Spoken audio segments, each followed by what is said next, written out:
It's funny how your mind can play tricks on you, and then you are forced to snap back into reality. When you are there, things start to really become real. Hey everyone, welcome back to another review. This is The Woman in the Yard. Directed by Jaume Collet-Serra, written by Sam Stefanak. It was released on the 28th of March. A mysterious entity, Okwi Opokwasili, suddenly appears in the front yard of Ramona Danielle Deadweiler and her family, and strange things start to occur. Now let me tell you, this movie, I was hooked from the beginning because I was trying to understand why the woman in the yard was just sitting there. If she's a dark entity, don't dark entities come in darkness? But this one, yeah, she was sitting in the light, waiting for dark to appear, but she could move through the house in light through shadows. It was kind of a genius way, the way the scriptwriter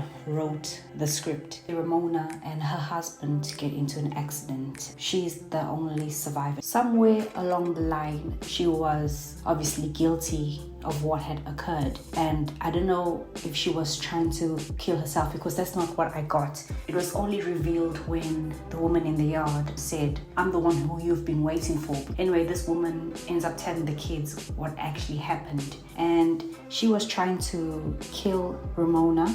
Somehow, to try to do this, she had to also interfere with the kids so that Ramona would give up. But she doesn't end up taking her. She actually ends up fighting this entity. In some horror stories, they give away what happens. This one, you have to be thinking. You have to use, your brains. I feel like there is also going to be a part 2 to this, but I wonder how you would want to continue the story, because I feel like you've already done what you were supposed to do, unless that entity comes back with vengeance and decides to use the father as a way to sort of take the kids, because obviously they miss their father. Then looking on the other side, I feel like this entity could have not been what I assumed it was. It could have just been there to help her, just to get back into who she was, just to process grief and sort of let it go. Not to forget the husband, but just to be able to do things that she would have done daily. Maybe this woman